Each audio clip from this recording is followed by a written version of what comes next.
আমরা কোথায় আউযুবিল্লাহ পড়বো আর কোথায় বিসমিল্লাহ পড়বো, অনেকে এই বিষয়টা পুরোপুরি ধরতে পারেন না যে আউযুবিল্লাহ কোথায় পাঠ করব আর বিসমিল্লাহ কোথায় পাঠ করব। যেখানে যেটা পাঠ করার দরকার, যেখানে যেটা পড়ার দরকার সেখানে সেটাই পাঠ করতে হবে। বিসমিল্লাহির রহমানির রহিম বা বিসমিল্লাহ এটা পাঠ করতে হবে যেই কোনো ভালো কাজের শুরুতে, যেই কোনো বৈধ কাজ, যেই কোনো ভালো কাজের শুরুতে কি পাঠ করতে হবে? বিসমিল্লাহির রহমানির রহিম পাঠ করতে হবে। বিশেষভাবে কোনো কোনো হাদিসে কোনো কোনো আমলের শুরুতে বিসমিল্লাহ পাঠ করার কথা বলা আছে, সেখানে সেই আমলের শুরুতে, সেই কাজের শুরুতে বিসমিল্লাহ পড়তে হবে। যেমন খাবারের শুরুতে বিসমিল্লাহ পাঠ করতে হবে, মসজিদে প্রবেশের সময় বিসমিল্লাহ পাঠ করতে হবে, বাসায় ঢোকার সময় বিসমিল্লাহ পাঠ করতে হবে, বাসা থেকে বের হওয়ার সময়ও কি করতে হবে?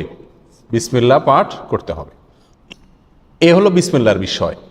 আর আউযুবিল্লাহ এটা বিশেষভাবে পাঠ করতে হয় কোরআনে কারীম তেলাওয়াতের শুরুতে, কোরআনে কারীম তেলাওয়াতের শুরুতে।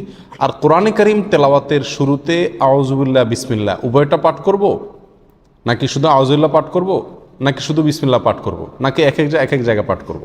অনেকগুলো প্রশ্ন আসে কি আসে না? এটার উত্তর হলো, যখন আমরা কোরআনে কারীমের তেলাওয়াত শুরু করব, সেটা নামাজে হোক, নামাজের বাইরে হোক, যে অবস্থায় হোক না কেন, যদি আমরা কোরআনে কারীমের তেলাওয়াত শুরু করি তাহলে আউযুবিল্লাহ পাঠ করতে হবে, আউযুবিল্লাহ পাঠ করতে হবে।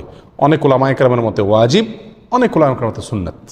আল্লাহ সুবহানাহু ওয়া তাআলা সূরা নাহলের 98 নম্বর আয়াতে ইরশাদ করেছেন, ফাইদা ক্রাআতাল কুরআনা ফাস্তাইজ বিল্লাহি মিনাশ শাইতানির রাজীম। সুতরাং যখন তুমি কোরআন পাঠ করবে তখন তুমি বিতাড়িত শয়তান থেকে আল্লাহর কাছে আশ্রয় প্রার্থনা করবে, অর্থাৎ আউযুবিল্লাহি মিনাশ শাইতানির রাজীম পাঠ করবে। এটা হলো যখন কোরআন তেলাওয়াত করবে।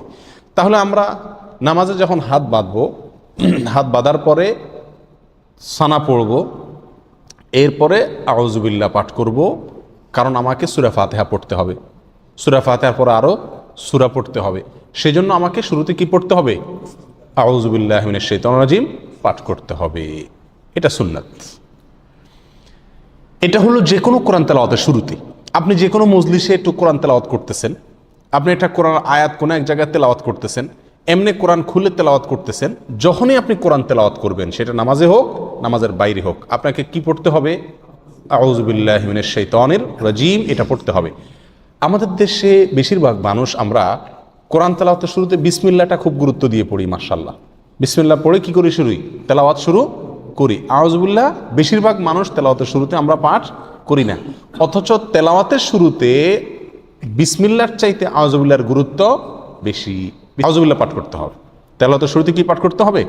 আউযুবিল্লাহি মিনাশ শাইতানির রাজীম পাঠ করতে হবে। সেটা আপনি সূরার শুরুতে পড়ুন, সূরার মাঝখান থেকে পড়ুন, এক আয়াত পড়ুন, আধা আয়াত পড়ুন, কোরআনের যে অংশই পড়ুন না কেন, যখন শুরু করবেন কি দিয়ে শুরু করতে হবে? আউযুবিল্লাহি মিনাশ শাইতানির রাজীম, এটা দিয়ে কোরআন তেলাওয়াত শুরু হবে। বিসমিল্লাহির রহমানির রহিম এটাও কোরআন তেলাওয়াতের সময় পড়তে হবে, কিন্তু কখন সেটা? বিসমিল্লাহির রহমানির রহিম কোরআন তেলাওয়াতের সময় পাঠ করবেন সূরার শুরুতে। কিসের শুরুতে? সূরার শুরুতে। সূরা তাওবা যেটা 10 নম্বর পারায় আছে, এই সূরার শুরুতে শুধু বিসমিল্লাহ নাই, সেখানে আউযুবিল্লাহ দিয়ে শুরু করবেন যদি ওখান থেকে তেলাওয়াত শুরু করেন। আর যদি আগে থেকে তেলাওয়াত শুরু করেন, সূরা মাঝখানে পড়ে, তাহলে কিছুই পড়তে হবে না, ঢালাওভাবে পড়ে চলে যাবেন। আর অন্য যে কোনো সূরার শুরুতে, কথার কথা, আপনি নামাজের ভিতরে সূরা ফাতিহা শুরু করতেছেন, তাহলে সূরা শুরু, তাহলে এখানে আউযুবিল্লাহ পড়বেন, পরে আবার কি পড়বেন? বিসমিল্লাহ পাঠ করবেন। আপনি সূরা ইয়াসিন তেলাওয়াত করতেছেন, তাহলে ইয়াসিন ও কোরআন হাকিম পড়ার আগে আপনি কি পড়বেন? বিসমিল্লাহ পাঠ করবেন। আর সেই পাঠটা যদি আপনার একেবারে শুরু হয়, অর্থাৎ কোরআন খুলে ওটা শুরু করেন, তাহলে দুইটাই পাঠ করবেন, কারণ শুরুতে সেই হিসাবে আউযুবিল্লাহ, আবার সূরা শুরু সেই হিসাবে বিসমিল্লাহ। কথাটা কি বুঝাতে পারছি? আর যদি আপনি মাঝখান থেকে এক জায়গা থেকে খুলে পড়তেছেন, সূরার মাঝখান থেকে, তাহলে আপনার কি পড়তে হবে? আউযুবিল্লাহি মিনাশ শাইতানির রাজীম। বিসমিল্লাহ পড়া জরুরি না, যদি পড়েন পড়তে পারেন।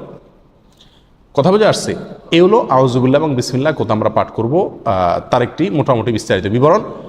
দোয়া দুরুদ পাঠ করার সময় আমরা কি বিসমিল্লাহ পড়বো কিনা? অনেক দোয়া আমরা পড়তে হয় নাকি? সকাল সন্ধ্যার দোয়া জিকিরগুলো আছে, তারপরে খাবারের সময় জিকির আছে, দোয়া আছে, বিভিন্ন সময় কি আছে? অনেক দোয়া আছে। নবী করিম সাল্লাল্লাহু আলাইহি ওয়াসাল্লাম জায়গায় জায়গায় অনেক দোয়া শিখিয়েছেন।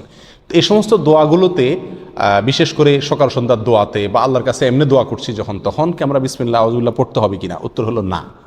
এই সমস্ত জায়গায় আউযুবিল্লাহ বা বিসমিল্লাহ পড়ার প্রয়োজন নাই। কেন? কারণ হলো আপনি যে দোয়া পড়তেছেন ওই দোয়াটাই কি আল্লাহর নাম। ওই দোয়া পড়া মানেই হলো আল্লাহর নামে জিকির করা। অতএব সেখানে আবার আল্লাহর নাম নিয়ে আলাদা জিকির করার প্রয়োজন নাই। আর তাছাড়া সে সমস্ত জায়গায় এই বিসমিল্লাহ পাঠ করার কোনো নির্দেশ কোরআন এবং সুন্নায় বর্ণিত হয় নাই।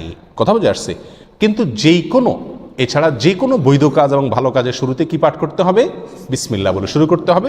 হাদিসে আসছে নবী সাল্লাল্লাহু আলাইহি ওয়াসাল্লাম ইরশাদ করেছেন, কুল্লু আমরিন যী বালিন লাম ইউবদা বিবিসমিল্লাহি ফাহুয়া আবতার ওয়া ফি রিওয়ায়াতিন ফাহুয়া আকতা।